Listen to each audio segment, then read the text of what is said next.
there's a clear issue there. Is Mhm. if you don't treat it like it's a professional job, then the moment you're never going to get there, because the people like us or even higher tier organizations that are slowly realizing that, oh, we need to be more professional, are just going to pass you up because they're going to find somebody else that is equally, if not better Mhm. than you, and has the right attitude, Yeah. and you're going to get passed up. It sounds bad, but that's just how business works. People are going to move on very quickly. Hey, what's up, guys? Welcome to episode 9 of the Team Reinvented Gaming Podcast. I am here once again with our returning guest, Slater Lane, the Valorant Yep. team manager. So, Yep, I'm back. It's been a while. It's been like a good, what, month and a half, 2 months or something like that? no, you came. It's been like I was like 5 months. the It's second, you. 5 months? You've been the second person. Yeah, we started recording in like October, September ish. Yeah, That's a long time. Okay, it's that's been a way while. longer. So yeah, we have a lot to talk about. So We're on work mode. The days just go and at yeah. one time. It doesn't really matter anymore. So yeah, it's been a long time since we've been back on, and a lot has happened within Yes. those 5 months. A lot for the org, a lot for you, a lot for the team. So can't wait to get into it and see and learn what's going on in Slater's mind. So yeah, walk us through what, as simple as you can, what has happened within the last 5 months Let's see. from a team manager perspective. Like, how has Team Reinvented Gaming grown? Hit obstacles and etc. So the simplest way possible is that 5 months ago, I do believe 5 months ago, we didn't even have a team. After that, probably shortly after that podcast, we got a team. That team went through the 3-month trial contract. We did revisions on it, and after that, we just did tryouts for, I believe, a month. Like all of March was just tryouts, and then we just now finished it. We just gave our last two guys the contract, and hopefully they sign it on Monday. So by Monday, I should have a full roster again.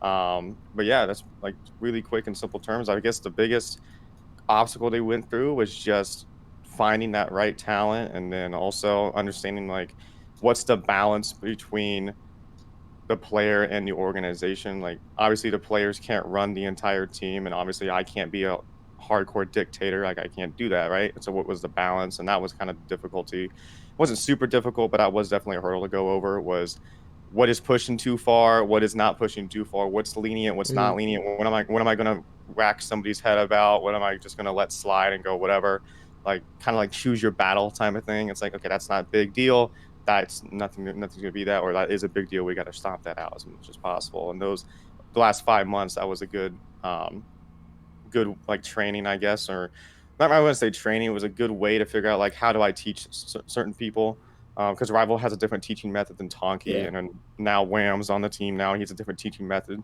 So the last 5 months, that's what me and Blake have been doing, is just trying to learn how do I teach you, like what is the best way possible to get you from point A to point B at the fastest rate that we possibly Yeah. can. Um, and that's fun. I mean, like it's not like this hasn't been downhill. Like nothing crazy has really happened. But it's just I like the challenge of figuring out like, okay, it's like I'm going to be your personal homeroom teacher. Now I got to figure Yeah. out how to work that into the process. No, yeah, exactly. Um, yeah, it's always going to be, no matter how big we get, and how long this company thrives for. We're always going to learn how Mhm. to be personable and how to, I won't say master our craft because that's very cliche, but how to inspire people and show them that more is possible. Mhm. So, no, that's dope. That's dope. I do the same thing with you guys, with the staff members. I'm always thinking about how can I teach these guys, from a ace leader point of view rather than like a player or something like that. How I think and how you guys can use your supervisory roles even better. So, no, that's dope. That's dope. So that's how you and the team, I guess, have evolved over the 5 months. How has the game of Valorant changed since last time you've been here? A lot. The meta has shifted, I do believe, twice since the last time I was on. Nothing like crazy shifts. Hmm. But when I was first on 5 months ago, it was a lot of Counter-Strike type of metas, which was two duelists, two controllers, Sentinel, or two duelists, two controllers, and maybe an initiator.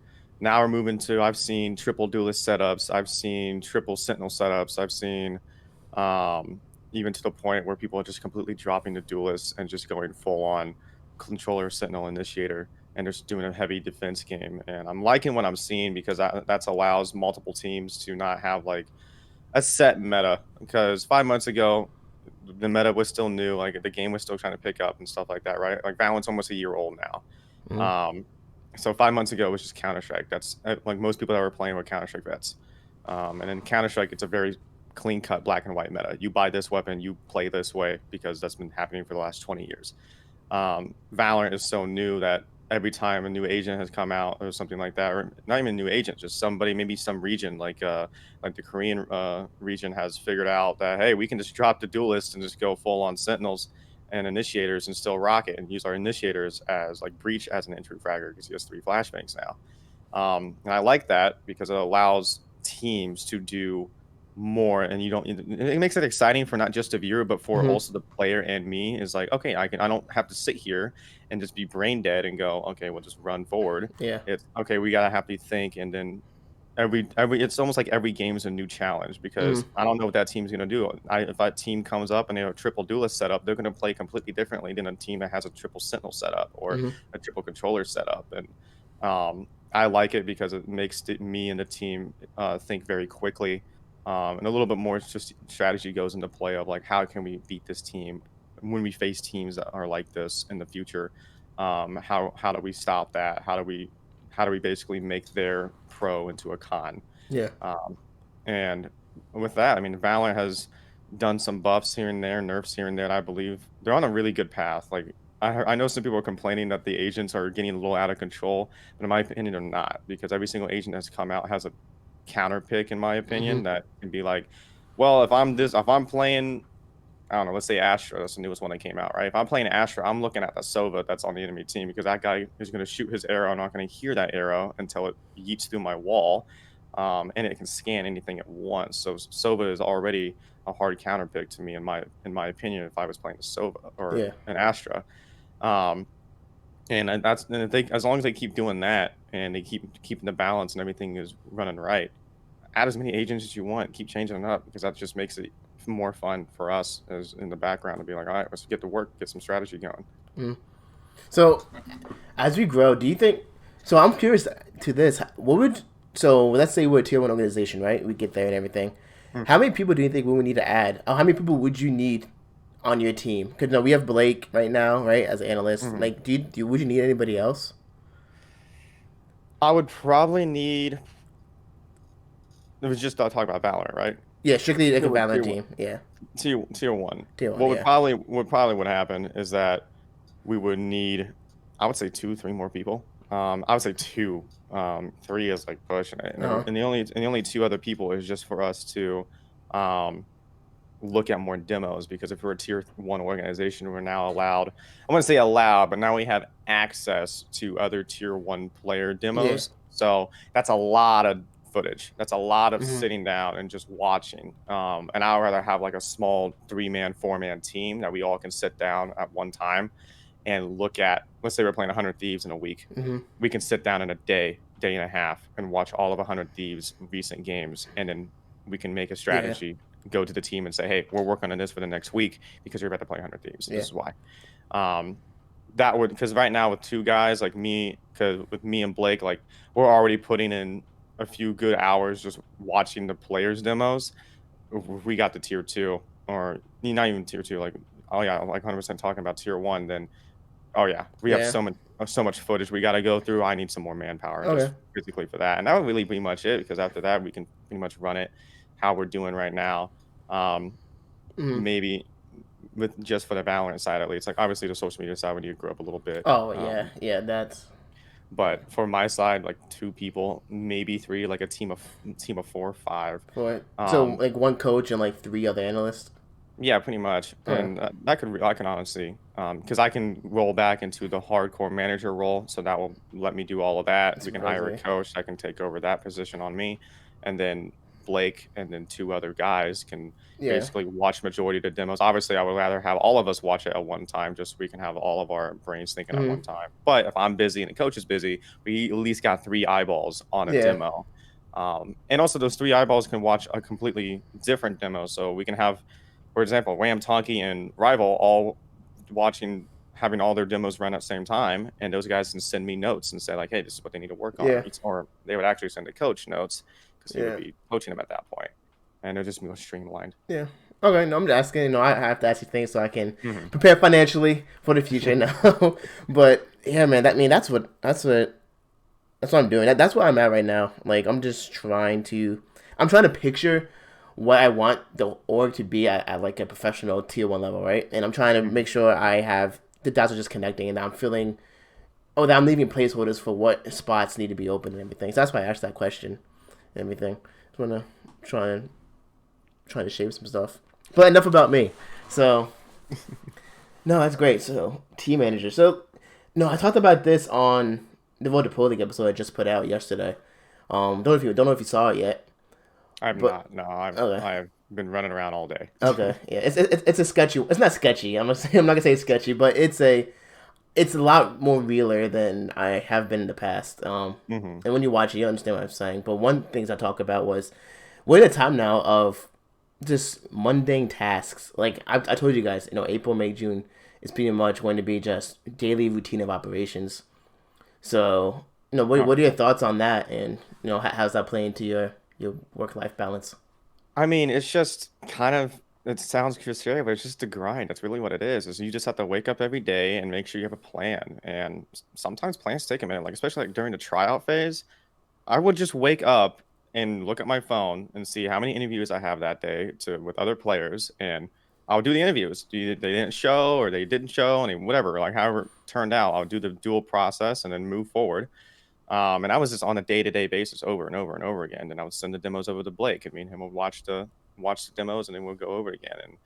And it doesn't sound exciting, but there's also times during a business's life, or just in general, like in anyone's life, it doesn't have to be business at all. It's just, hey, we're just doing mundane things. Like you're just getting up, eating, breathing, doing the work, and going back to sleep, right? Um, but all that's supposed to lead up to the exciting thing. Like now we have a really, really good roster, and all that mundane work of waking up at noon every day and going to bed at 5 in the morning every day.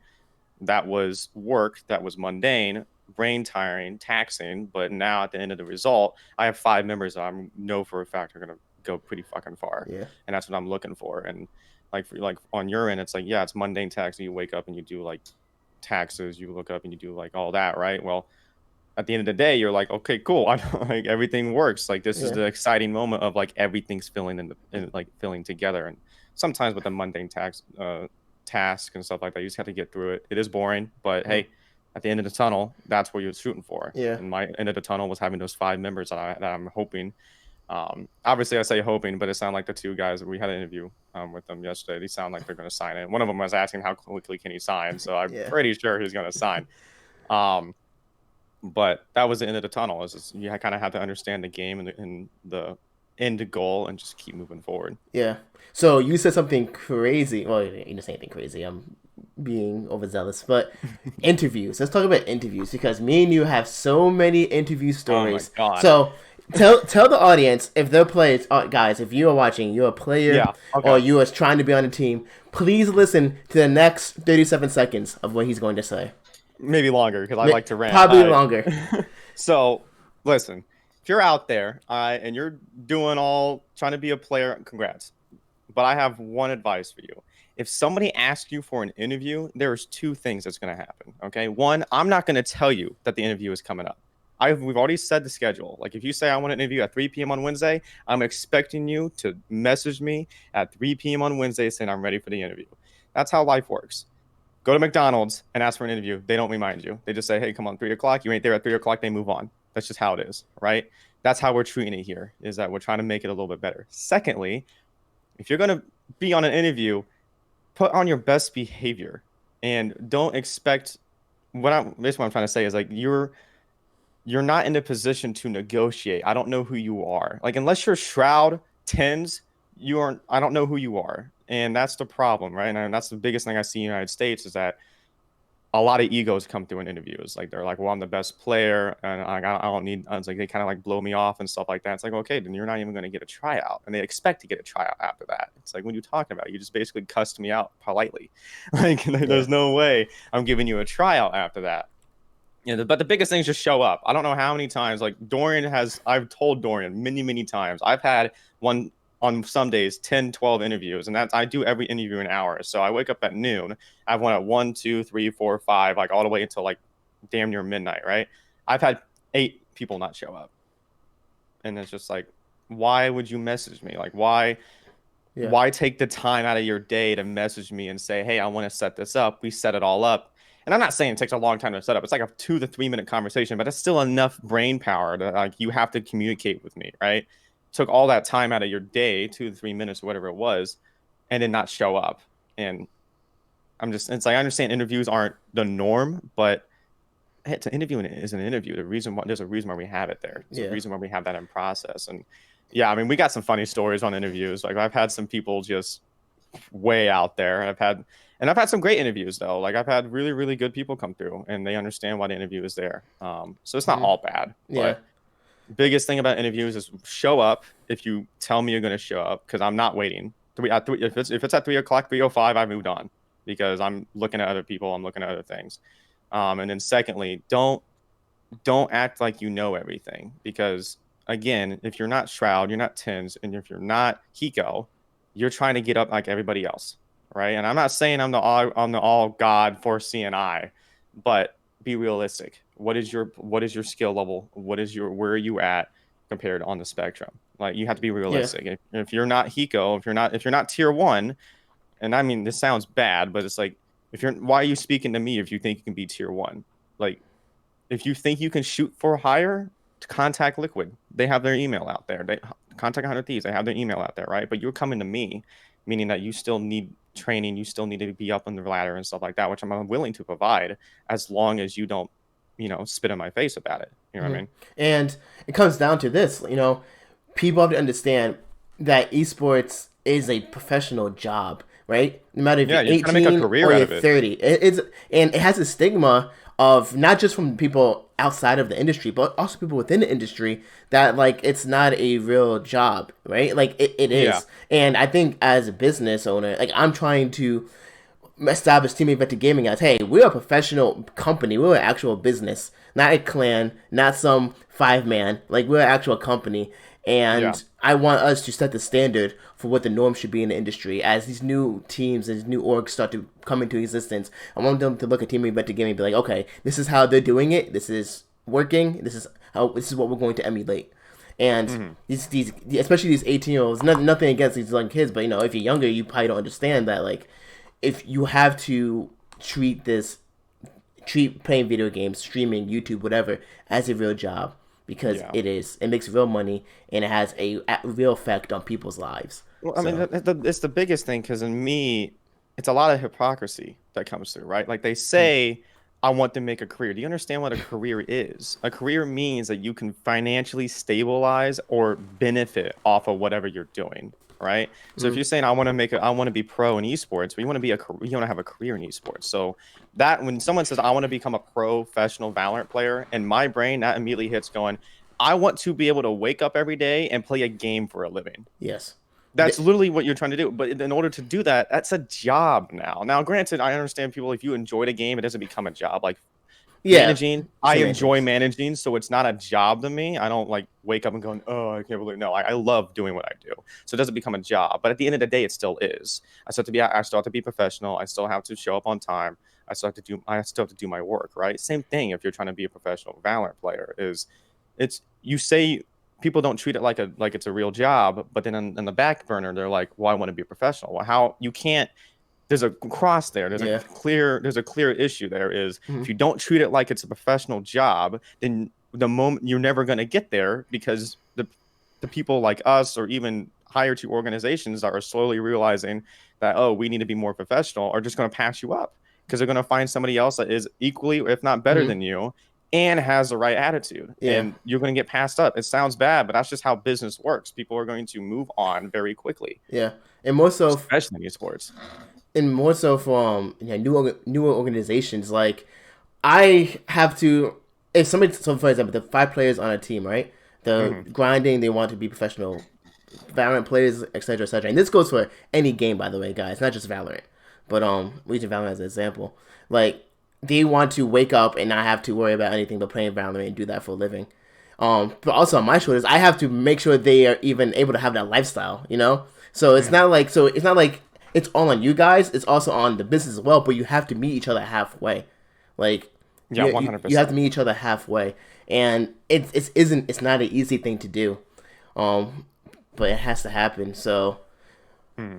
no, we're not trying to throw it just on all on you guys, but you have to Yeah, make your dream come it true with some yeah, it's effort. definitely it's a 50-50. It's the org has to put in their own work, and then the player also has to put in their work. But if the org thinks that a player is going to take them all the way to the top, then No, it's not going to work. And if a player thinks an org is going to take them all the way to the top, it's not it's going not to gonna work. work. Yeah. Both parties have to mutually Hmm. understand. It's like, okay, we're both here to grow each other. We're both here to help each other. And honestly, that's like the best point because there's no hostility there. There's no misunderstanding because both are mutually benefiting off each Yeah. other, right? And that Exactly. makes a better environment than if again the player was expecting the org to take them all the way up. Where that's a high expectation the org can't provide. So now there's hostil. I wouldn't say Yeah. hostility, but now there's tension there, right? Yeah. It's like, well, why am I not tier one yet? I've been here for a week. Well, we never said we could put you Yeah. there, right? It's like, So, um, one thing with the players too, like just players in general, is that I try to stress, and whenever you talk, you always have like the technical manager side of perspective of things, and I usually have mm, like the wider, super like CEO, I'm saying for yeah, lack of a better word, perspective of things. For the manager side, no, you're focused on how are they performing in tournaments. That's all I care about. Are you winning? Like, are you winning? Are you winning your games? yeah, Right. That's what you care mm, about. My end, I'm also looking at that. That matters to me, but I have to see them as like people, right? So I'm not gonna say, yeah, but I have to see them as like the whole person. Like yeah, for example, for if a player has a family and kids, like I have to internalize that and say, okay, this guy has a family and kids. I have a new business. How am I going to ensure that he can provide for his family, but also give him the resources and opportunities to achieve his goal? And mm, with that, an example I talked about also in Monopoly was, okay, I'm trying to explain to these guys that it's not that competing is also as well. Like competing should be a priority, and winning tournaments is what we're all here to do, right? mm, But also for the players, they also have to worry about the life off the battlefield, right, out of the game, right. And one thing I'm trying to make sure is that when they do leave Team Reinvented Gaming, that they can be successful in other orgs or within the industry themselves, right. So I want to make sure that these guys also have some sort of external stability, what I'm saying, outside of mm, competing. So that's what I'm looking at, That's why I always talk about marketing. That's why I'm having a conversation with Val, and that's why I talk to these guys about streaming and doing YouTube. Like, if you're a player, you better be streaming and doing YouTube or Instagram. Like, every time you launch the game, maybe don't stream like your scrims, right? But if you play ranked, whatever, stream it. Like, yeah. you have to build a presence outside of competing, so that you can just have some stability. Like these NFL, NBA players, like when they're not off the field, they're investing, they're doing stuff. Granted they make millions of dollars, but same concept still applies. You know. Mm. So no, that's one thing I always think about, and I always try to stress. I don't know what your thoughts on that are, and how you I mean, see it, but I mean, I see that as well. I just don't focus on too much. yeah. You focus more on that, which is fine because I understand like people have families, people have outside lives, like everyone does, right? I'm not expecting you to bend over backwards for me, Mm. okay? Like unless we're paying you 50 grand a month, I don't expect anything like that, right? Um, but what I look at is I look at raw numbers and I look at their performances and stuff. Like you're right. Like I look at the very technical side of it and it goes, okay, I understand that I am compassionate. I understand like if a rival came to me and goes, hey, like my family's having an issue right now, I can't show up. I completely understand. I'll do what I need to do on my end to like make that fix or do whatever hell we have to do, right? But I like that idea that you have to do that. It's not even like I like it. You have to do it is Hmm. because you have to have something to fall back on eventually or grow from, Yeah. right? And for biggest example right now on the team is Tonky. Like Tonky has his own personal TikTok, own personal YouTube. He streams a lot, right? And he's getting some decent viewage from that, especially on TikTok. He's putting a bunch of stuff out there. He promotes himself daily. Hmm. Yeah. Every time in the scrim, he's promoting I have a himself, lot of which is messages. fine. No, Yeah, and I'm it's good. like, but like it's good because he's getting out there and he understands that that social media too as a player is a decent avenue to go down. And I mean, Rivals following right behind him, Wham's kind of picking up on it and stuff like that. But it's a good way to grow yourself. Or if you don't grow, if let's say you grow yourself, let's say you retire, you have something to fall back on, right? Yeah. Like All the if I, opportunities. yeah, if I was a player and I could stream to 1,000 people a day, I could just retire right there, and then I Mm-hmm. have a streaming career. 1,000 people a day, that's a living wage. Like you Yeah. can live off that very, very well. Now you wouldn't be pimping out in Lambos or anything like that, but you Yeah. could live comfortably, and that takes some work and just takes getting to know people and just Mm-hmm. networking. But that's what you have to do as a player is grow yourself. And that was the biggest thing as a player that I was doing when I was currently playing was trying to grow myself, trying to get myself out. And I'm not saying it's easy. It's not. It No. is there is 1,000,000,001 people out there doing exactly the same thing as you. So you have to stand out somehow. And that's either in gameplay or personality. And that's the only two avenues, or both. Mm-hmm. I guess that's the third one technically. Just mix them. Yeah. But that's really about it. And right now, Tonky has a grade A personality. He's hilarious. Granted, he's also a really good player. But most of his TikToks are him like getting 3 or 4 kills and saying something funny or witty afterwards, right? And that's what's kind of bringing people around. He's also a very good networker. He talks to a lot of people. He likes to communicate, and that's what's growing him right now. Is Mm-hmm. I've watched Tonky streams get up to 20 views at one point, and it's like that's really really good because before he joined RVTG, that was not a thing. He was getting like 3 or 4, maybe, and now he's really taken heart to understanding that this is what you have to do. But yeah, for my end as a manager, it's just I say I care about your tournaments. Yes, that is the end goal. Is like if you're winning your tournament games, that is the biggest thing, right? If you're not, then that means I need to go back and revitalize the plan to see how everything is working out. Like maybe we need to look at you individually. And I'm not calling people out. It's not a hostile call out. It's like, hey, I saw in this tournament you were having a struggle against these types of players, like maybe a super aggressive Jet. You just don't know how to play against. Okay, I'm going to teach you how to play against a super aggressive Jet. So when the next tournament pops through, super aggressive Jet shows up, you're like, oh, I know what I need to do, and you shut her down, and then we end up winning that tournament instead of losing it. Um, I think on a very basic scale, not I wouldn't say basic scale, but very number based, where you think on like the whole broad spectrum, Mm-hmm. which is good. I guess we both need to do that because I can't be thinking on the broad spectrum Yeah. because I would get too jumbled, and then you can't be thinking too hard on the numbers because you would get too jumbled in your day to day Yeah. activities, right? Yeah. Exactly. So, yeah, the coming tier one is a journey. It's a journey for the Yes, it's player and for definitely the a journey. business for everybody. So, um, we have about how many minutes? Like between like 5 and 7 minutes left. So no, I'll hit you with the question real quick. Hmm. How do you want to reinvent esports? What's the impact you want to have on it? My biggest impact I want to have on esports is just make it more professional. You want to be in the limelight esports, you need to shape up. We're in the wild west of esports right now. Like Mm, people just CEOs going after CEOs on Twitter, jump. people complaining, and I'm not beating around the bush. People literally bitching on Twitter that like, hey, this team beat me in this tournament, blah, and it's like, why? Like nobody's gonna take that seriously. Why do you think we're not on TV networks? And like, yeah, people. I'm not saying that the NFL and NASCAR and all of them, like, they have their trash talk. They have their trash talk, 100%. But you don't hear it very much.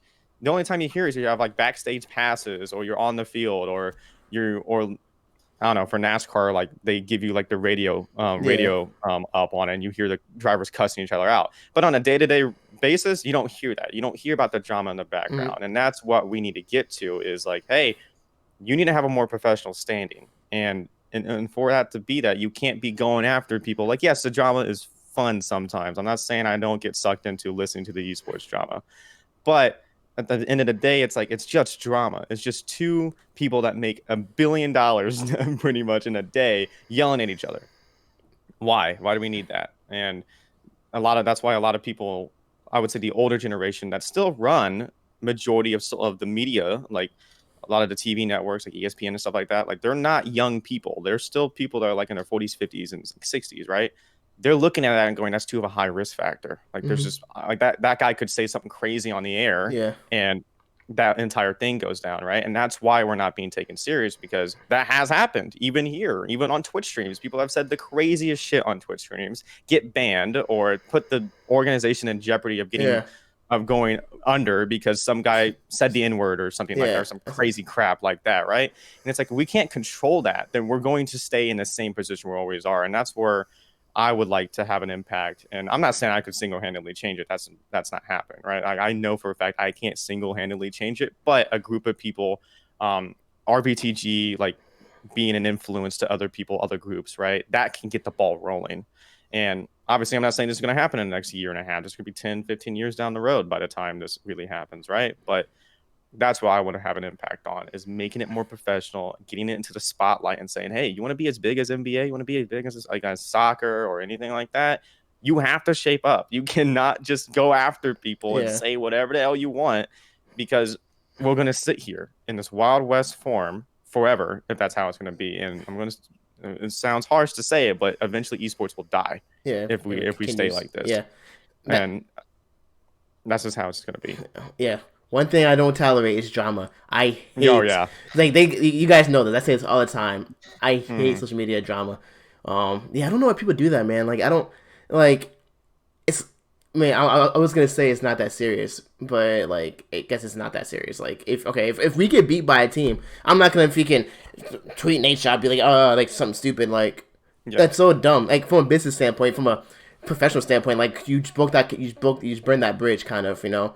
Mm-hmm. Also, so that connection's kind of gone. But it's just dumb. Like you're jeopardizing your Well, the other thing is, reputation. like there's organizations that kind of two face it, right? Where they will smack a player's wrist and say, "Hey, don't say that stuff on Oh, Twitter," but then and the then CEO laugh. turns around Yeah, yeah, and the CEO turns around and says kind of the same crap to another CEO, and it's like the player went after another player and you smacked them on the wrist and said, "Hey, watch what you put on Twitter," but then the CEO goes after another CEO. Like, why is he not getting reprimanded for that? Like, I understand he's a CEO, I understand he's the owner, but like somebody underneath that guy should be I like, mean, "Hey." yeah, he has to be held accountable. Like, Yeah, it's and like, that, why aren't you being held accountable for that? And nobody does it because it's like, well, he's the he's the owner. He's owner. the Yeah, owner of the org. We can't do that. No, no, yes, you can. yeah, Like the general esports should be like, well, he shouldn't have said that. He smacked his player literally a week ago for saying something like that, something toxic on Twitter to a player. So the esports as a whole should be like, hey, don't double standard this. Like yeah. it is the same thing across the board. You can't say it, I can't say it. Like if I can't go after, if I'm a player and I can't go out after a player and say that guy fucking sucks, I hate that guy, then the CEO can't be like, you're a hoodie selling organization. Like, well, you can't do that. Oh Like, you know yeah, what I that mean? It's like yeah, you can't have that two standards, and that's what I'm seeing a lot is a double standard yeah. throughout the entire scene. And I'm not saying every organization's like the bad guy, right? Like there's obviously terrible organizations out there. But there's a lot of organizations that are kind of like in the middle, where they're in limbo, where they're like, well, I don't know. Mm-hmm. Well, everyone's learning Well, at the same time. I think so. This is gonna. I want to talk more about this when Val is on the podcast because Mm-hmm. I'm gonna hit her with some crazy stuff right now. But that's why I'm glad to have Val. You know, because Mm-hmm. she is very like she's very straightforward. Like she doesn't like she's nice, but like Val has like I know she has like this sense of like she doesn't give a fuck about some things. Like she plays no games. Because Which is good. Which is yeah, good. because I think she'll definitely keep me in check, but also keep the social media in check and everything like that. And that's why. So another thing, I don't go too off topic, but that's I'm talking about. But that's why like there's a difference between a social media manager and a marketing manager, Mm-hmm. right? And I'm not gonna hit the head too much on this. You hear that when I talk about Val, but there's a difference between those two. And once you actually dive down and see the differences between those, you understand how that even affects your business and why that drama on social media and why these social media managers are making these mistakes, right? Mm-hmm. But that's a topic for a different time.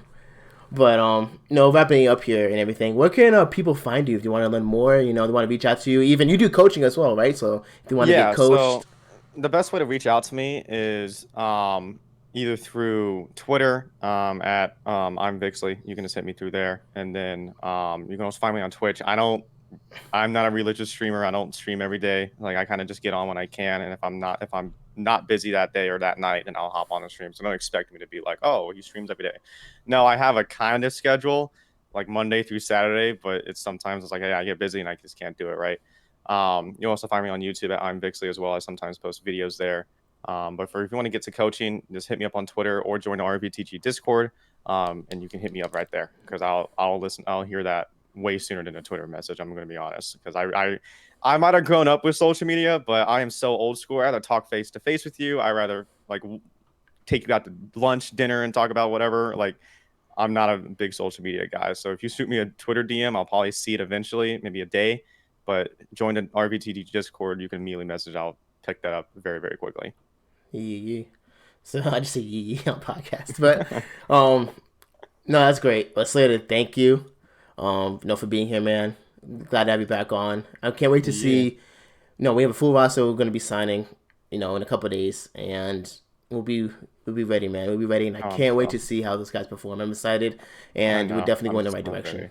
I'm so So ready to get the plan rocking and rolling. I've been sitting on this plan. Like there's a notebook right here to my yeah, right, and it's just like I am yeah, so ready for this plan to kick off. I'm excited. yeah. We're doing good. We're doing good. We're moving in the right direction. So yeah. So well then, guys. Until then, keep reinventing esports one win at a time, and I will catch you later. Slater, thank you. Peace. Peace.